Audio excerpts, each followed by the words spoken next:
Welcome back to part 2 of our conversation with Perry Marshall, where he explains Marshall's law of pay-per-click in addition to the 5 power disqualifiers. Don't go anywhere. Part 2 is up next. Welcome to this edition of Peak Performance Podcast with your host, Thor Conklin. Thor will be sharing the necessary tools, strategies, and psychology you'll need to become a peak performer in any area of your life or business. Thor Conklin here. We give you the tricks, the tips, the tools, the strategy, the technology, and the psychology peak performers use in order to get more done and execute at the highest level. If you know what to do but struggle with getting it all done, or simply want to raise your game to the next level, this podcast is for you. Sit back and enjoy. You know, I want to switch. We have the privilege here and the honor to have somebody on not only to talk about the 80-20 principle, but you also have an extensive background in Google AdWords, Facebook advertising. And I just want to touch on some of the changes that you've seen and what's going on, because I'm always telling clients, you know, they're asking about this area. I said, look, if you're going into the marketplace and you're playing, which you should not, business is not about playing. If you're in the space for Facebook advertising or Google AdWords, it's changing so rapidly. You've got to have an expert that does nothing but that. So tell us some of the things that you're seeing nowadays. Well, so, you know, I call this, you know, Marshall's law of pay-per-click, which is that click prices double every 2 years until almost everybody has drowned. That's just really that's how it is. And you know, now in Google, basically you've got 4 slots above the fold on the search results, and that's where 95% of the traffic is going to go, is to those 4 slots. So you have to be in one of the top 4 slots on Google AdWords if you're going to be a player. Otherwise, you're not a player.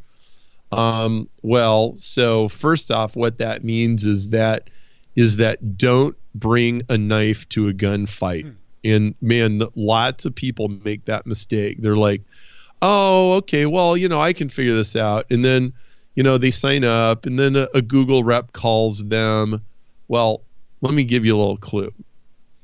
Unless you're spending like $1 million a month, or you're one of the like AAA grade super elite agencies, and if you are, you know it. Okay, unless you're one of those people, if you get a call from somebody from Google, they're just trying to vacuum out your wallet. Sounds like a mark. I'm back to the gambling analogy. You're a mark. Like, yeah, and there's even a saying in Vegas. Okay, if you don't know who the mark is, it's you. It's you, that's right. Okay. And look, this is true in Google advertising, and I wish I didn't have to say this. I know there's people at Google that don't really like me, but look, they're bureaucratic, they're confiscatory, and they have this really great brand, and hardly anybody's ever talked to somebody on the phone from Google. So the phone rings and, hi, this is Carrie from Google, and you know, we've been looking at your account. I think and people have this natural tendency to trust Google. Well, no, man, no, here comes a vacuum cleaner, man. And if I had a dollar for every person who told me a story like this, and they lost like $20,000, like, it's just crazy. Okay, all of these settings, the default settings when you open a brand new Google AdWords account, they're all default to give money to the casino and for the mark to lose. Okay, they're even more this way than they used to be. Okay, and so like, you know, they'll and you ain't getting no refunds, buddy. Like, when they got your money, they're keeping it. So, you know, they really are the 800-pound gorilla. So you have to go to school on them. Now let me give you a really practical tip. And go to school with somebody who doesn't have, like, somebody who gets paid to save you money on Google AdWords because they're not Google, right? Like, they don't have a conflict of interest. I mean, my whole career, I've made money. Like, okay, people come to me and pay me money because I save them stupidity tax, right? Like, right. Would you ask the IRS for tax advice? No, you hire a CPA because Right. We all get that, right? So now here's some practical advice. You should focus your initial energy on remarketing and retargeting. And that's the ads that follow you around, or it's also on search. You can bid on people who, like, I just want to be shown on this keyword for people who already visited my website. Well, those people are 5 times more likely to buy from you than the ones that didn't. They're in the top 20% automatically. So they're at least 4 times more likely to buy than everybody else. And so that means your cost of marketing to them is probably 1/4 what it is for everybody else. So and Perry, dive into that just for a second. Sorry for interrupting. Dive into the retargeting, because I find even today that a lot of people don't understand retargeting. Give us a little education. So retargeting is when you look at lavender blinds on some lavender blind website, and then everywhere you go, you're on the New York Times and you see this ad for lavender blinds, and then you go on Facebook and you see this ad for lavender blinds, and then you go to Instagram and you see another ad for lavender blinds. Okay, that's what remarketing is, and most people think it's a little bit annoying and a little bit creepy. But first off, you don't have to be annoying and creepy the way that you do it. Okay, you can be tasteful. That's a whole separate issue, though. Frankly, it's kind of neither here nor there. The fact is, it works. Okay, if the person already visited your website, they're way more likely to buy than everybody else. So they represent a pool of people who is much easier to convert than the general population. And so you can now target that person online and follow them around for pick a period of time, for like a day, 2 days, 3 days, a week, a month. Usually it's just a few days that you're actually going to try to do this. After a week or two, it's no good anymore. And you do that by a plugin on your website? Yeah, so you drop a certain piece of code on your website template. Facebook has this, Google has this, and then you can target those people at will in advertising after the fact.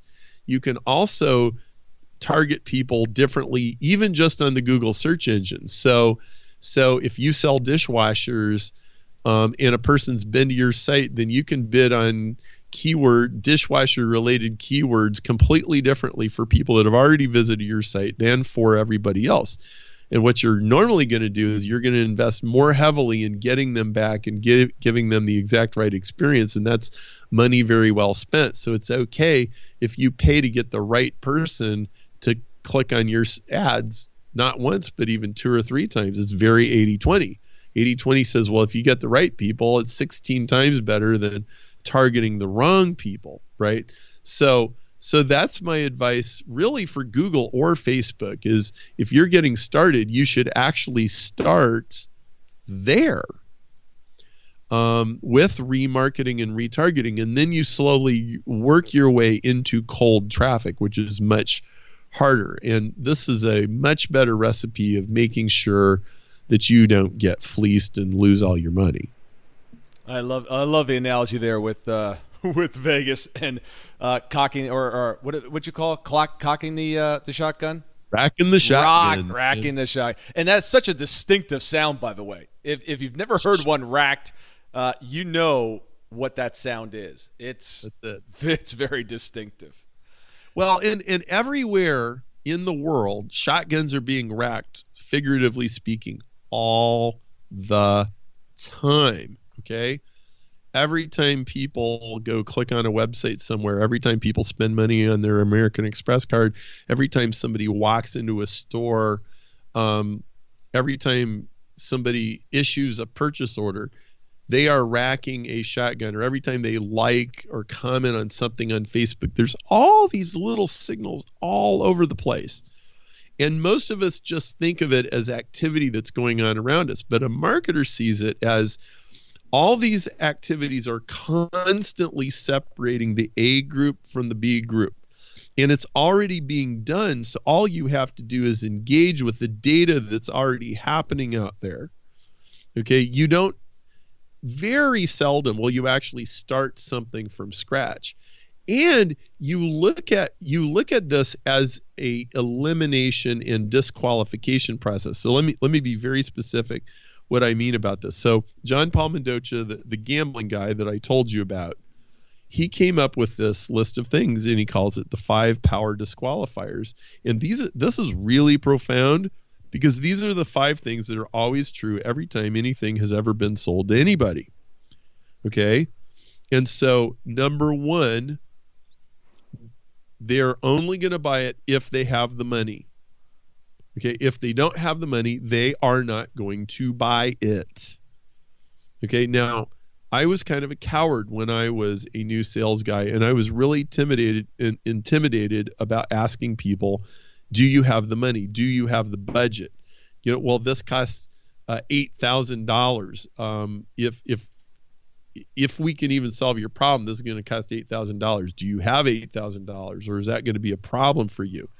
Most salespeople are too intimidated to ask a question like that, or they are afraid the person will think they're greedy. Well, okay, they can think you're greedy now, or they can think you're greedy when you're actually trying to collect the money. Which would you rather it be? Let's save the time. Let's disqualify. Right? Okay, so they have the money. Number 2, they have a bleeding neck. Okay, now, what does that mean? Well, have you ever gone to the emergency room with a broken arm and you thought that you were having a blood-curdling, world-class emergency, and the lady doesn't even look up over her bifocals, and she just slides a clipboard over and says, here, fill this out, right? And you're sitting there with your broken arm, trying to fill out a clipboard with your other arm that's not broken, and, next to Good Housekeeping magazine, and like, you're sitting there for 2 hours, right? Like, you think you're having an emergency. They don't. They're like, broken arm? That's nothing. But some guy comes in and blood is squirting out of his aorta and splattering on the ceiling. Well, they're going to take him right in there, and they're not even going to make him fill out the clipboard, right? Yep. Okay, but bleeding neck, like, people buy stuff because they have urgent problems. Well, a lot of salespeople are trying to sell prevention, which is the opposite of bleeding neck. Hey, just in case your neck ever should start bleeding someday, I could make sure that doesn't happen. Snooze. Okay? Like, people spend money on urgent problems. It's way easier to get $100,000 from a guy who just had a heart attack than it is to get $1,000 from a guy who's going to have one tomorrow. Yeah. Right? Okay, number 3. They have the ability to say yes.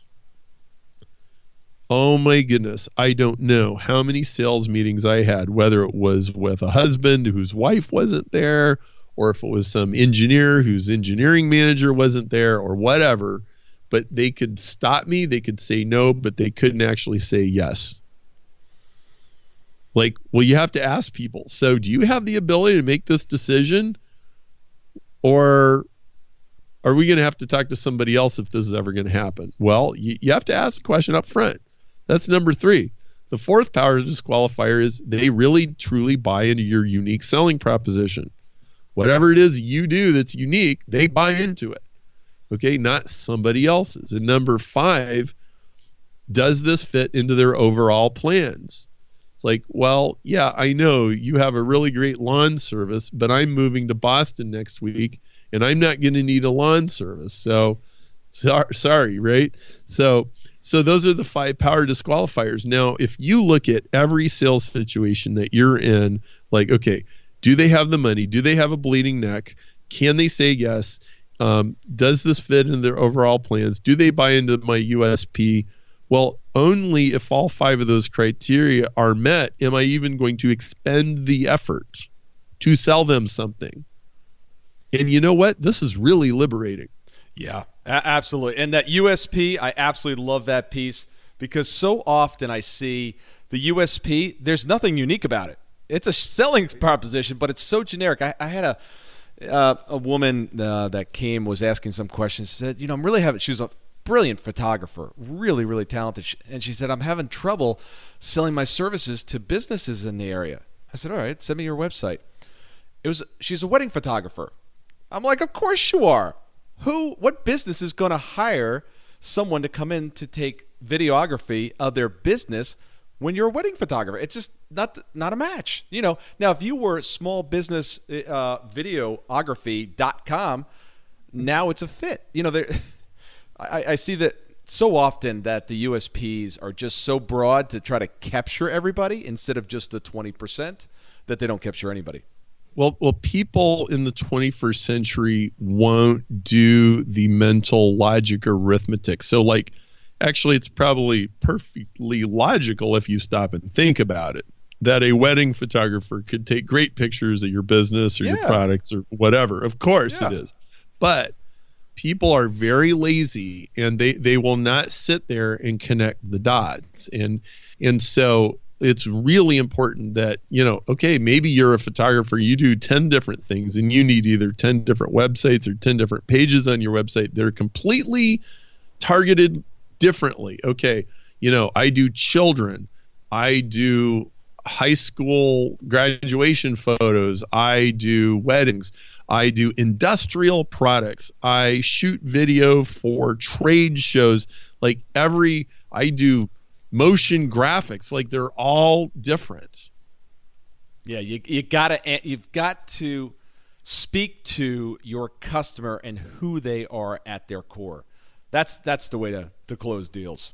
Laser focus, and I'm telling you, that's a huge, and like in Facebook and Google advertising, extreme focus, like nano niche. And they'll buy from you really more because they realize that you fit their niche and their story more than they will because of your competence or your quality control or your Inc. 5000, braggadocios or whatever. Yeah, a friend of mine recently said something to me. He said, I'm looking for businesses that are in the 7% of a particular industry. And I want to go into that niche, that 7%, and own 70% of that market. And I'm like, that's pretty smart. He goes, I don't want to play in the big pond. He goes, just give me a little pond, and then I want to be the biggest fish in there. So everywhere they look, I'm popping up left and right. That's exactly right. And you want to be a big fish in a little pond. That is the essence of 80-20, right? I am the 80% for this tiny 20% of the market, and everybody else doesn't even see me. I'm not even visible, right?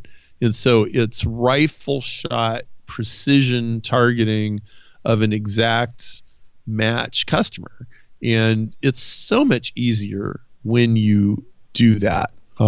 It's immensely liberating to realize, I don't have to look good to everybody. No, and then once you get into that zone and you find that 20%, then just spend more time with the 20%, figuring out where that 20% hangs out. Just like with the loser category that you said, if you're gambling, hang out with losers and go find out where they are. Same thing when you find your winners. When you find that 20%, they hang out with other 20%ers.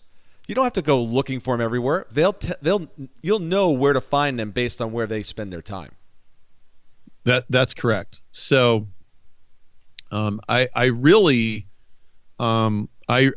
feel for people who are struggling. I was laid off from my engineering job when my wife was 3 months pregnant, and I went into sales, and it was 2 years of bologna sandwiches and ramen soup and spiraling credit card debt. And, I got a little baby at home, and I'm just working my ass off. And for 2 years in that sales job, none of the big sales projects I worked on panned out. They all caved in. It was usually, by the way, that the manufacturers I represented either dropped the ball, or they're like, well, we're not really interested in trying to do that kind of a project. And so I'm just scrambling around. I'm calling people all day, and I'm driving all over Chicago, and I'm doing all these meetings, and I'm doing if it's worth doing, it's worth doing poorly until you can learn to do it well. And I know that I'm doing poorly, but I'm just trying my best. And hey, I'm an honest guy, and I'm working really hard, and I'm just trying to make a living here. And it was just, right. it was just brutal, but nothing worked out. And I finally got fired from that job after 2 years. You know, I'm like, hey, Perry, this ain't working. I'm like, well, now what I'm going to do, you know? And you know, fortunately, I had interviewed at this other company a week before, and I actually managed to land the second job before they found out that I got fired from the first job. You know, and just skating through on a wing and a prayer. I remember this happened right over Thanksgiving break. It was kind of one of the reasons, like the break sort of added some extra space in there. And so I go on Thanksgiving trip, and I'm in Nebraska, and I'm riding in a pickup truck with my brother-in-law. And I had an electrical engineering degree, and I am clearly not doing very well. And his son is also, he's maybe 10 years younger than me, and he's working on his electrical engineering degree. And he says, hey, you know, you don't really seem to be doing all that well. And, you know, Marshall's getting this degree. Like, I just want to make sure it's going to be there for him when he gets out of school, Perry. Like, what do you think about that? Well, you know, I've taken a pretty circuitous route. I bet if he like takes a safe job and like just, you know, puts his head down and obeys everybody, he's probably going to do better than I'm doing right now. You know? And you know, and I went home and I started the new job and actually ended up working out great. You know, and sometimes you just need to find the thing that works. And, you know, some of us are like the island of misfit toys. I definitely, for sure, was. And actually, this brings me to another thing that I haven't talked about at all, which 80-20 applies to your skill sets and your talent zones too. Okay? If we made a list of 10 different departments of your talent, 2 of them are going to produce more money or success or results for you than the other 8 combined. And I found this is true of skill sets in selling and marketing. And so after just banging my head against the side of a bathtub for seemingly years as a sales guy, and then finally starting to find my groove, and then consulting with, I mean, literally thousands of people now in hundreds of industries, I started to see a pattern. And it was like, okay, like there's different kinds of salespeople, and they're totally different from each other. So, for example, there's what I call hostage negotiators, and you just throw them in a situation. They won't even remember what they said, but somehow or another, they'll leave with a hostage in tow, and they got the guy free, right? Like, I don't know how he did it, but he did. Right. You know, he got the order, he negotiated the deal. Like, there's those kind of people. Then there's another kind. It's like a copywriter, and he'll sit in his cave for 8 weeks, and he'll craft this perfect sales message, and, you know, with exquisite, you know, perfectionism. And then when he's ready, like he'll push the send button and start this big giant product launch Rube Goldberg machine. And he doesn't want to go talk to anybody, but, you know, he can like put that whole thing together. Right. And then there's like the video editing guy, and that's like a completely different guy than the other 2. And then, you know, there's the person who plucks your heartstrings and tells you stories. And then there's the person with charts and graphs and numbers. These are all completely different selling personalities, and they sell to different people for different reasons, and they can all be extremely effective. And I realized, you know, I need a test that actually tells what people do and who they are and how they sell. And so I created this thing called the Marketing DNA Test, and we sell it for $37 on my website. There's a link inside the book where you can take it for free. Which is another reason to get a copy of 80-20 Sales and Marketing. But it'll tell you you're a hostage negotiator, so you should pursue this kind of situation, and avoid this and this and this, because you are not a copywriter, and, you know, you are not an analyze things with spreadsheets guy, right? And then there will be the analyze with spreadsheets guy. I'll say, okay, if you're going to sell, you need to sell to these kind of people, you need to sell in this kind of product, and you need to set it up in this kind of situation. And I've had people, like, for example, I had a guy who was a computer programmer and he's working at some company and he's writing code for a living, and he took the marketing DNA test, and the marketing DNA test said, you would be a great copywriter. A year and a half later, he was a freelance copywriter, just cracking the 6-figure income level, working in an office in his basement and living life on his own terms. And it was because he took the marketing DNA test. So I would encourage everybody to take this, and, like, for crying out loud, stop selling the way that you're not. Yeah. Oh my goodness. Absolutely. Play to your strengths. Well, Perry, thank you very much for being on. Tell the audience how they can get a hold of you. I think you should go to perrymarshall.com right now. Go to perrymarshall.com/8020 and just get a copy of 80/20 Sales and Marketing. And it will change the way that you see everything in the whole world. And we sell it for $7, including shipping in the United States, which is about $10 less than Amazon. And we include some bonuses that aren't included normally. And so that's the best way to get it. It's $14 international. You can also get it on Audible. So if you like to listen, and that's, driving the car, exercise, that's also available. But this book will totally change your life. And then, yeah, if you're interested in Google ads or Facebook ads and stuff like that, then, we have other resources too. But I think anybody that works ought to see how 80/20 plays in your time, your money, your strengths, your skills, your product lines, your employees, your customers, and all of a sudden you'll be able to eliminate so much waste in your life. It'll make your head spin. Look, I've had several authors on here. There's probably been 25 authors, and I'm telling you, get this book. I had David Allen on, Getting Things Done. I told you, get his book. Had the guy on from The One Thing. I told him to get that book. The other 23, I didn't say go get that book. Good book. Look, I'm not saying that they're bad books. I'm just saying I've read this book. I'm not talking about theory here. It's made a difference in my business. It'll make a difference in your business. And it's just how the universe worked, bringing us together. I really appreciate it. And I look forward to having you back on the show. And as I said, I made a note to myself that I put in my someday maybe file. And I said, you've got to reach out to Perry. And because the way we think about business and the things that you talk about in the book and the things that I talk about all the time with my clients are so aligned. And I'd love to do a project with you at some point. So thanks for being on. Great work. Keep it up. I'd like to see a whole series of these books, because the 80/20 principle is, in my opinion, a law of nature.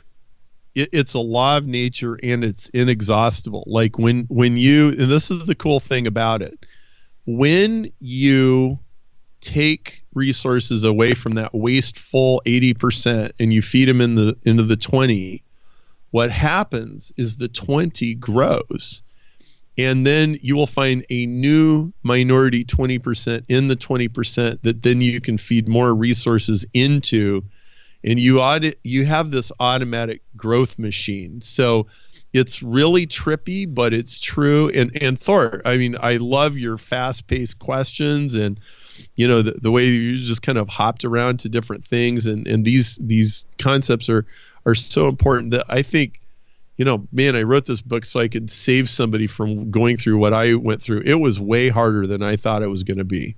Yeah. When I went into sales. It was brutal. And man, I thought, like if we don't fix this thing, man, we're going to end up like moving into that little shack on her parents' property in the farm in Nebraska. Like, that would be really depressing.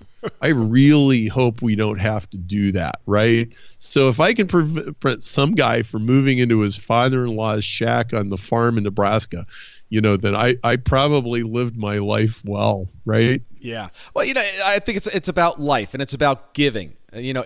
What can you give? When we talk about sales and marketing, it's so many people get it wrong because they're trying to figure out what they can get. If you're going into sales and marketing trying to figure out what you can get, you're going to lose. You're going to be the loser, and when the shotgun gets racked, you're not going to know it got racked.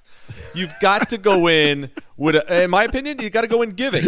You're selling your book for $7. Okay, you're not making money on your book. Or taping dollar bills to those things, baby. Right. But it gets us customers. Right. It gets us customers. And you're like you said, the whole reason. Look, I started the profitability consulting firm is because I saw companies, I saw individuals, I saw families suffering out there.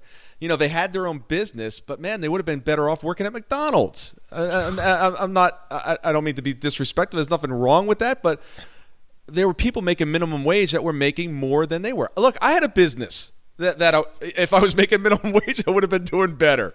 I was losing hundreds of thousands of dollars. I ended up losing close to $1 million on the business. That sucks, and I don't want to see other people do it. And it's things that you need to understand like this. Figure out what that 20% is and spend your time there. Everybody's interested in success. However, only a few are really committed to it. What's the difference? Those that are committed are willing to do whatever it takes in order to get their outcome, in order to get their goals.